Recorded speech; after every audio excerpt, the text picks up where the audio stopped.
Мы продолжаем изучение хакасского языка. Сейчас рассмотрим категорию принадлежности. Проговорим местоимение. Как будет по-хакасски «мой», менің, «твой», сенің, «его», «ее», аның, «наш», біздің, «ваш», сірірінің, «их». оларының. И теперь мы еще раз повторим эти фразы с Саяной. Она у нас изучает хакасский язык.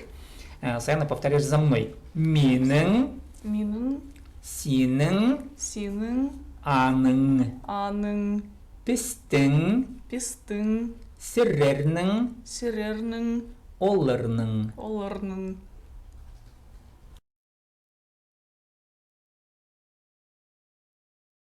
Изен, сенің адың кем? Изен, менің адым Данил. Сенің адың кем? Менің адым Елена Алексеевна. Сенің сөбірің қайдық? Менің сөбірім ұлық, сенің сөбірім хайдық. Менің сөбірім ұлық.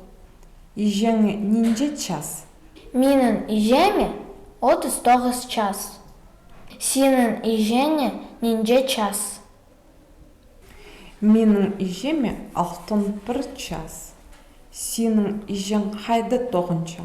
Менің ижем бухгалтер болып тоғынша. Сенің ижем хайды тоғынша.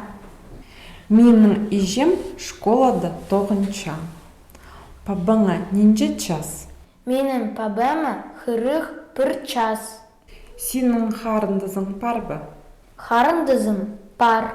Қарындызың сенің ұлық ба, алы кішік ба? Менің қарындызым ұлық.